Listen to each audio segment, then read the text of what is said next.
welcome to First and Filoni, Week 11, and the first week of our college football rankings. Today, joined again with, as always, Andrew Cooper and then Libby as well. Welcome, guys. Let's just go ahead and get started because we got a packed agenda for tonight. So, Week 11 or Week 10 just happened, and then eight more ranked teams lost this week. Which one of them had the biggest impact and why? Um, Floor is open. Who wants to go first? Sure. Clemson. Why? Because their schedule has been weaker than it has in previous years, I feel like. And Louisville wasn't ever in the talk of playoff contention. So, were they? They were at the They beginning weren't, of were the they? year, like Or they were? preseason. Yeah, but Yeah. it ended pretty quickly. That's a very good pick. I had them. I had three teams. They're one of mine as well.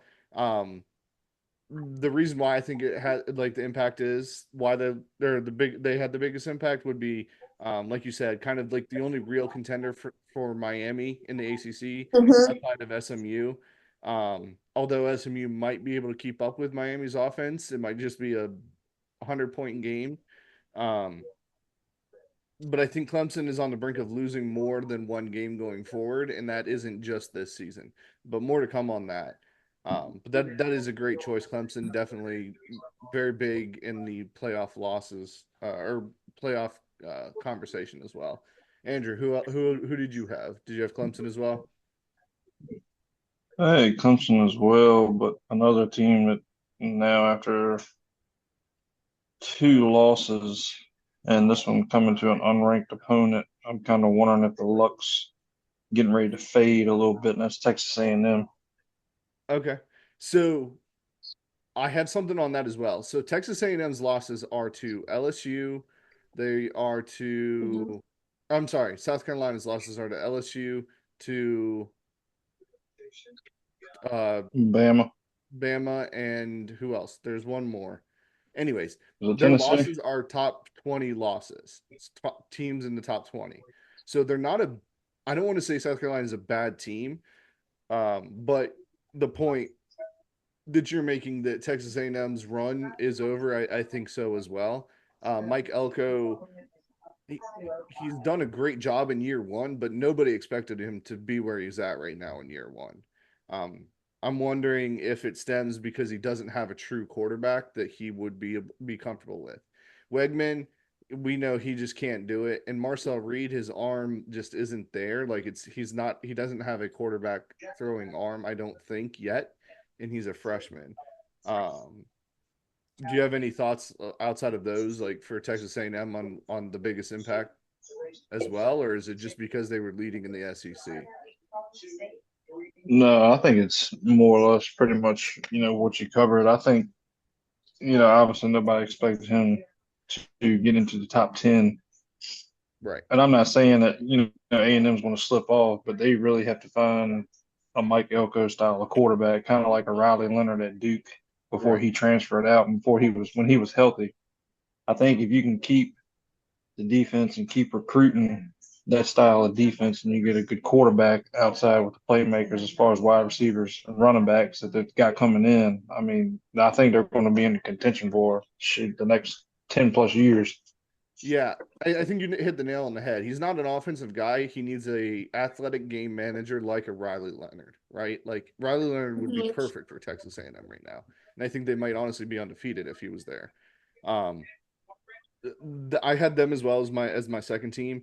Right now, there's a ton of 1 and 2 loss teams in the SEC, and it's just muddying up the picture, which is great for college football fans, right? Um, but what I think this loss does is makes this the Texas A&M game versus Texas at the end of the year an elimination game. Whoever loses that game is not going to make the playoff. Um, 100%. and I'm pretty confident in saying that going forward. The other team that I had that had a big impact is Iowa State since they were leading the Big 12. And, I've been high on them for 2 years now. And they lost to a Texas Tech game, which was a really, really good game. Bad defensive calling at the end of the game. They probably should have snuck away that win, but they've had a couple of close losses now, and I don't think that's going to be their only loss. Kansas State lost again, which Avery Johnson's not the answer at Kansas State. I don't know what's going on there. So it leaves the conversation open to BYU, who's still undefeated somehow. I don't know how. Like they're not, I mean, their defense is good, but somehow they just manage to find ways to win. And Colorado is looking better and better each week. And with a quarterback, if you have a good quarterback, you guys know, if you have a good quarterback, that can cover up a lot of weaknesses on the team. So I'd be interested to see how the Big 12 shapes out now because of Iowa State's loss. Um, but going back to Clemson for our second question here, at the beginning of the year, Dabo said that they're not going to be using the transfer portal going forward or in the past because they only had one transfer in, I believe, this past year. Do you think this loss changes that one? And then if not, do you think it'll hurt them in the long run? Since you guys are both on the ACC side of things, we'll start Andrew. We'll start with you first since Libby let us off last time. Do you think this loss will change his philosophy on the transfer portal? And going forward, No. if it doesn't, do you think it'll hurt them as a team? Yes. It's a no and yes. Okay. He's more of a homer. He believes in recruiting his guys, keeping them as freshmen, and continuing to build them as seniors. But I mean, I'm sure he knows it, but he's got something in the program that, he likes in particular. But the transfer portal this day and age has got too much talent and has got too many 4 and 5 star recruits that can come in and play that have college football experience versus you got a 4 star recruit that came in as a freshman, but he's still struggling as a sophomore when you can go out and get a senior to boost either your defense or your offense, even if it's just for a year, for the younger guys to still continue to learn. So, I mean, it's to each his own. I mean, he's set in his ways, I think, but until he digs into it, I think you're still going to see them struggle because it's not like the old days of college football when they were dominant. Yeah. Libby, what do you think? Is it going to change? No. Can it hurt them? Yeah. But I also think of it as you have to get somebody that's going to mesh with the rest of your team. Because if you don't, that can also hurt you in the long run. That's Yeah, look at my Florida State. personal opinion. Look at Florida State. Yeah. No, So, I think you guys both hit the nail on the head there. I think if Clemson wants to stay in the national championship conversation, I think it does need to change as well. Um, they can just if they want to just rack up ACC title game appearances or championships, they can stay the way that they are. I to be candid with you, the ACC is kind of down the last couple of years, unfortunately. But if they want to build a team through but I don't think the portal is necessarily the complete answer either. Kind of like what yeah. you guys said. Um, if you want to add 5 to 10 people a year to kind of bolster what you have, I think that's going to be the best way, and I think that's going to be kind of like what teams have already done, like Ohio State. What they did, they brought in a quarterback. They brought in an additional running back to one they already had, but they also have stud freshman wide receivers, homegrown wide receivers, a homegrown defense. They brought in a safety to help with their defense. Or Oregon, even Dylan Gabriel coming into Oregon, like you said, somebody who's experienced, like or what Andrew said, somebody who's experienced Mhm. but does mesh with the team, like Libby said, right? Yeah. Like it seems to be going good right there. I don't think it ever will affect his job at Clemson. I think he has a job for life for making them relevant, for winning that national title in the Saban era. But I think I agree with both of you guys. I think it will change though. I think that's the only disagreement I have with you. I think he will start to use it. Maybe not this year, but next year when they go 8-4. I can see him using it then. Or if he loses, like say Kate Klubnik is fed up with the narrative that he's not a good quarterback and goes to like a Vanderbilt and just balls out, or like a Ole Miss under Lane Kiffin and just goes crazy, right? I think then that's what'll change. And then the final thing here before we have our live reaction to the college football playoff, Iowa State loss we've already talked about as well. Who do you guys have winning the Big 12 now? I know we talked about the ACC kind of being muddied up, but right now it looks like it's SMU, versus Miami. Maybe Clemson still if they can win out. But to be honest with you, I'm cheering for SMU Miami because that'd be a fun shootout game. But for the Big 12, who do you guys have? I'll go first here with this one. I think BYU's running on luck. Like I kind of stated before, they're having a Cinderella run and it's wonderful and I love to watch it, right? Their defense is very good. Their quarterback and their offense is average. They got some athletes, they got some players, no doubt in that.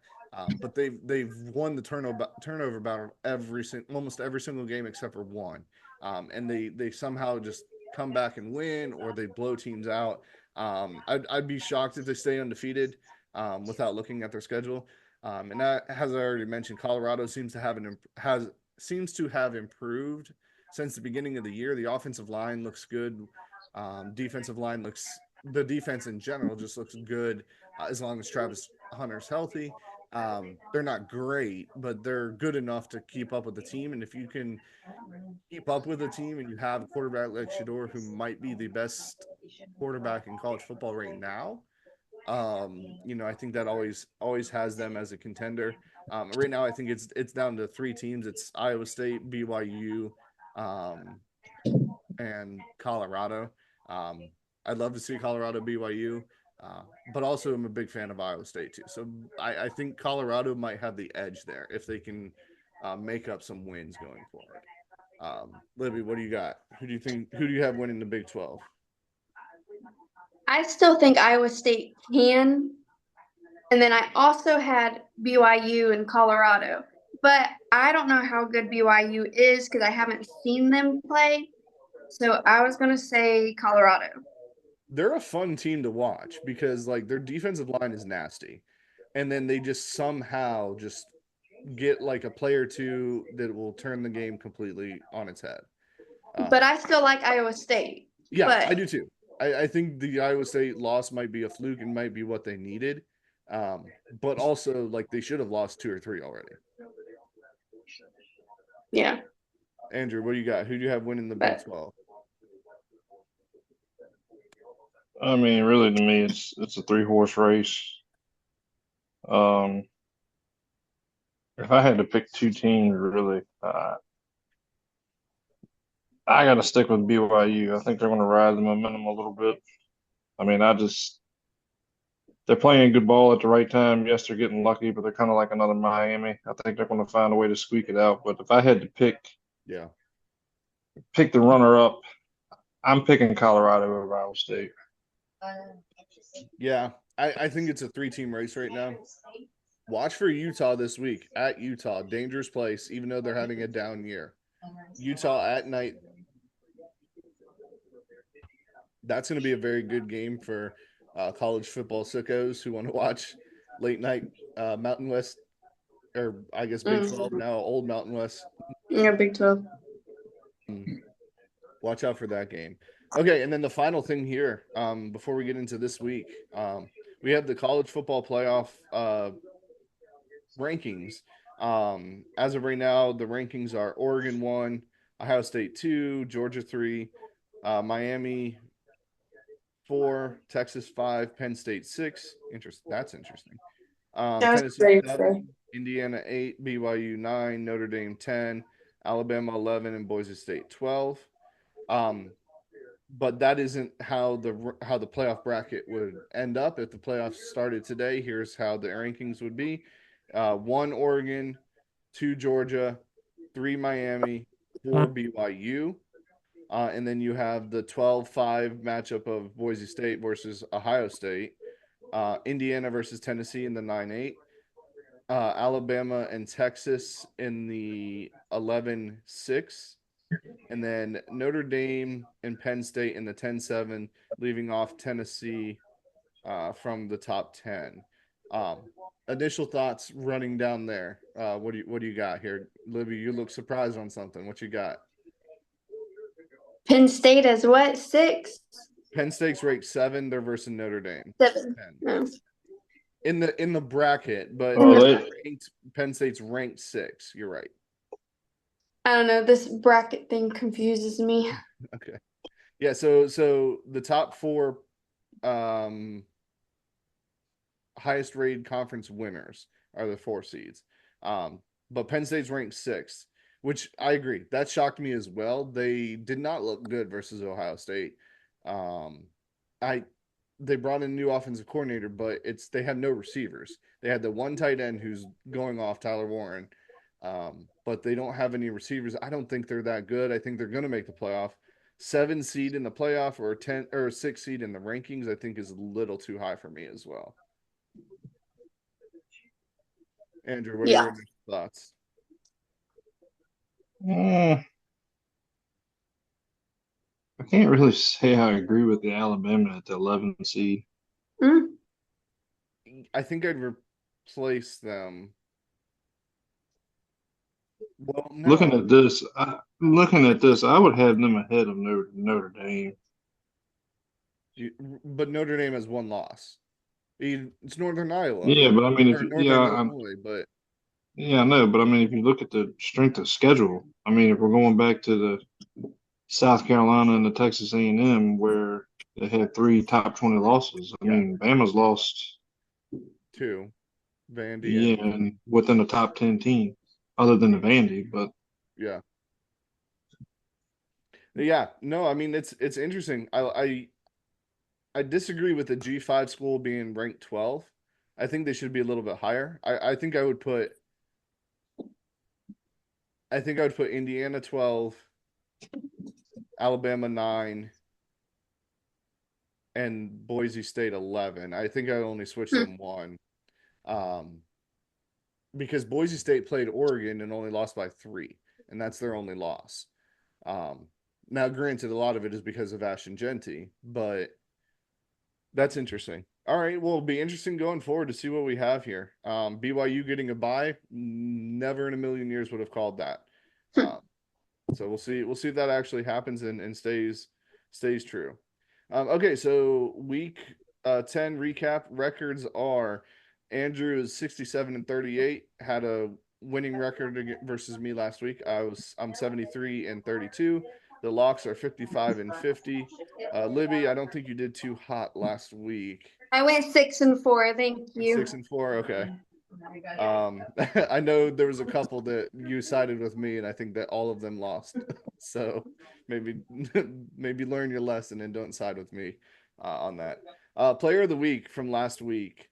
Andrew, who you got for your player of the week from last week? I couldn't really pick one. I always pick 2. So if I had to pick the first one, I got to go Rocket Sanders, man. When he is freaking healthy, he is so freaking fun to watch, man. 20 carries, 144 yards, 2 touchdowns against a very, very good Texas A&M defense. But like I said, and his ankle's 100%, the way he can cut and he can use that burst of speed on the outside. And then the other one, I had to go up my boy down at SMU, Brashard Smith. Another big game, 23 carries, 161, and 2 tutties against a very good Pitt defense. So 2 things on that. Rocket Sanders and Lenore Sellers, if they're both healthy, that is a scary, dangerous combination, running back, quarterback. And then same thing with SMU, Jennings and Smith. If they're both healthy, that is a very scary running back, quarterback combination with the speed that both quarterbacks have and rushing ability. I agree. Rocket Sanders, I figured you would take that one because he went off on Texas A&M, and I was not expecting that at all. Libby, who you got for your player of the week? I've got 2. All right, y'all gonna hate me for 1, but I put it in there anyways because I think he did really good, even though I already know who it is. CJ Bailey. CJ Bailey. 18 of 20. 18 of 20 passes, 3 touchdowns, 234 yards. That's a pretty good day. And then my other one is Jordan Watkins from Ole Miss, 8 catches for whatever, how many yards and 5 touchdowns. Didn't he set a SEC record, didn't he? For school record, yeah. It was like 270 or something like that. 200 and something, yeah. Yeah, it was like every other catch was a deep bomb touchdown that just went off. When I saw that score of 63 that they put on Arkansas, I was like, what happened there? Their offense just turned Yeah. it on. But those are my two. Yeah, I'm going with the homer pick as well, because I think the game of the week or the half of the week was the Florida Georgia game. The safety slash nickelback Aaron Gates, true freshman from Florida, picked off. Um, Beck But had four solo tackles. Just was literally was everywhere on the field. Every time there was like any kind of run play or short pass over the middle, you saw number 13 there. And bold statement, it'll go into my losers and well, I won't even put him in losers and winners section. But if DJ Lagway doesn't get hurt, I think the conversation of who had the biggest impact on losses, Georgia would have been number one right there. Because if you watch that game, Florida had control of it while Lagway was still playing. And to be honest, they came close at the end. It was a 2 touchdown game, but they had a redshirt freshman transfer from Yale that threw an interception at the end of the game, yeah. the pick six. So that was a really good game. Lagway doesn't get hurt. Florida might win it. Definitely homer pick there. But I think all of them are valid. I like the Rocket Sanders pick and I like the Watkins pick. Like I mean, those were the no brainers, right? Like they both went off there. Yeah. Winners of the week, Libby. Who you got for your winners of the week? Winners: South Carolina, Ohio State. I wanted Penn State to win, but still. Yeah, I did too. I hate fall Ohio for it State, but I year. had to say it. I fall for it every year that I think that James Franklin's Penn State can do it. Yeah, I know. Me too. Andrew, who are your winners of the week? I had SMU, Indiana after a slow start in South Carolina. Yeah, Indiana was down 10-0, and then 41 or 47 straight points. Like Kirk Cignetti, if he doesn't get poached by a big school, watch out for Indiana in the Big Ten, man. I had the Miami Hurricanes came away. That game was a lot closer than the score. It was a 22-point game, but Duke was with them until about 10 minutes left in the game. They had the interception and then 2 touchdowns from Cam Ward. Cam Ward just seems to know what to do at the end of games, which has never ever been in his arsenal. Which that scares me for the Heisman because I would love to see Travis Hunter win it or Ashton Genty, but this is the 4th game in a row, 4th or 5th. Well, 4 out of 5 because the Florida State game they had the whole way. That Miami should have potentially lost or could have to a team, right? And Duke had their number. Duke was playing really, really well, and then just the interception turned everything around. So I mean, losers I have this week is Penn State. I'll just knock mine out. James Franklin, like Penn State, you're not the program you were under Joe Paterno. Unfortunately, you're never going to beat Ohio State again. Like I have to As get much out as the I can mindset. hope. You ask me this next year, I'll be cheering for Penn State going into the horseshoe, next year, and it'll be their last year that they play Ohio State for a while. But Penn State, yes, you're probably going to make the playoffs. You're not going to lose another game, but you're going to get your butt whipped by an SEC team in the first round. Losers of the week, Libby, who you got? Well, Penn State, Duke because they had them. Yeah, they're close.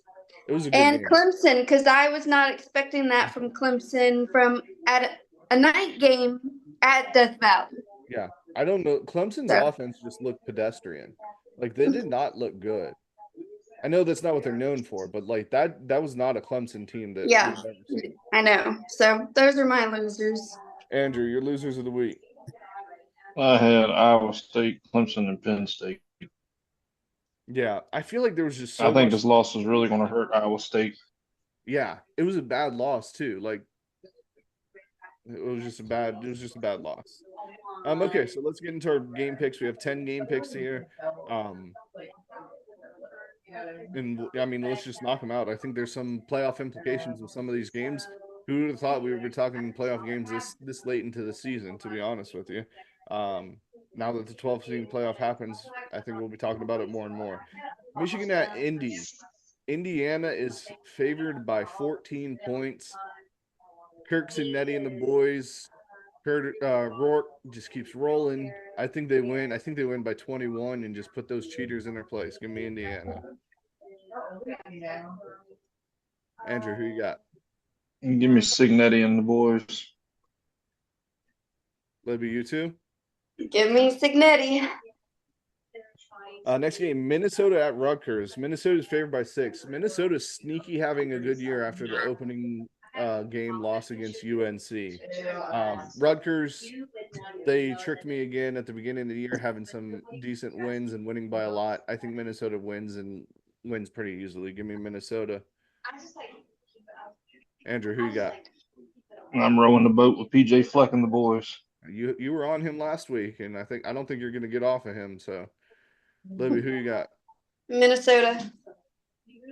All right, next game, big playoff implications because I think if either team loses, I think if Ole Miss loses, they're out of the playoff.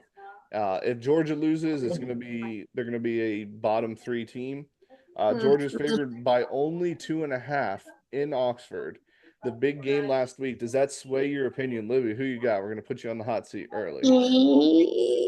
Yeah, I got Kirby and the dogs. Andrew, who you got?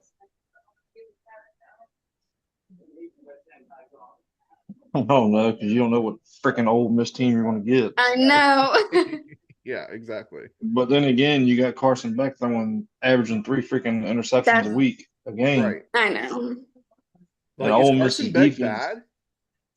Ole Miss's defense is not terrible, but I mean, my God, if they can get 2 turnovers, 3 interceptions, and Jackson Dart goes off like he did last week, I mean, they're going to blow him out the water. Yeah, I have Georgia just because I want to see Lane Kiffin in Gators colors next year, but I think it's going to be a field goal game. Going Ole Miss? Come on, Andrew. Give me Hotty Toddy. All right. Oh, man. Ole Miss. All right. That's going to come back to bite us, Libby. I know. Okay, next game. Sneaky good game. Virginia Tech should have won last week. Syracuse came back. Good for them. Clemson at Virginia Tech. Clemson's favored by 6.5.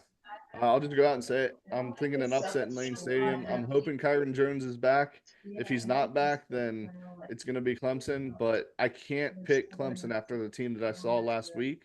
I don't know which team is real. So give me Virginia Tech. Libby, who you got? I had a hard time.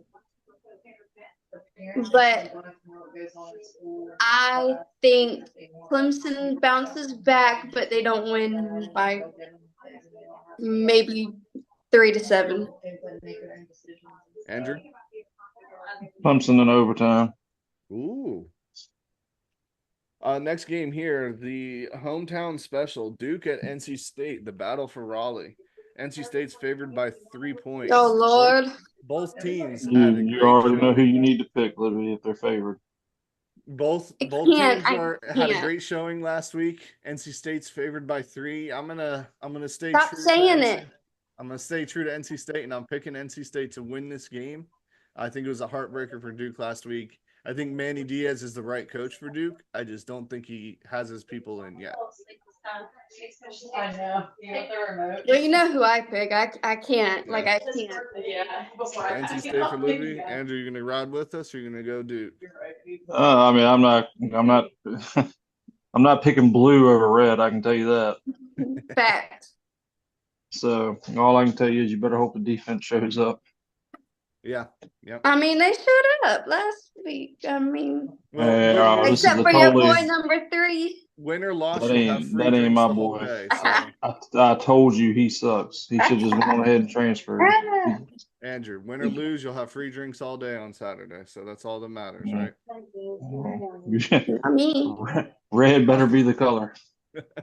Colorado at Texas Tech. Colorado's favored by 3.5. Texas Tech, sneaky good season. I think you were on them 2 seasons too early, Andrew. Give me Colorado just because I'm going to see some more chaos in the Big 12. Andrew, who you got? Was it at Colorado? At Texas Tech. Give me Texas Tech. Ooh. Libby, who you got? I'm picking on the spot because I haven't picked one yet. And give me Colorado. Colorado. Gotcha. Next game, South Carolina at Vandy. South Carolina only favored by 3.5. Just because I thought the Auburn line was a little weird last week for Vandy. I think this line's a little wrong as well. I think South Carolina should be about 4.5 to 5.5. I think South Carolina wins it. But I think it's close in true Vandy fashion. I think it's a 3 to 5 point game. Give me South Carolina. Andrew, who you got? USC. Libby? South Carolina. Bama at LSU. This is a true. Actually, let's do this one at the end. We'll do this one at the end. Oklahoma at Missouri. Missouri is favored by 1.5. I do not think Missouri is good. I think Oklahoma showed me something 2 weeks ago versus Ole Miss. I'm going Oklahoma here. I think Missouri just, if Drew Pine's playing quarterback, there's no way. So give me Oklahoma. Libby, who you got? Oklahoma. Andrew? OU. BYU at Utah, the Holy War. BYU is favored by 4. It is a night game at Utah. If this was a day game at Utah, I think I would pick BYU. But since it is a night game at Utah, I am going to go with the upset here. I'm going to go Utah. Andrew, who you got? BYU. BYU. Oof. You guys are leaving me alone on some of these games. I don't like it.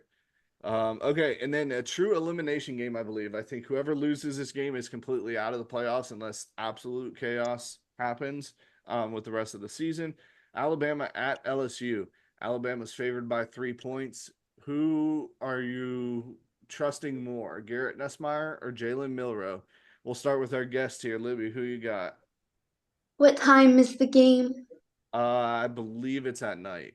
I'm not 100%.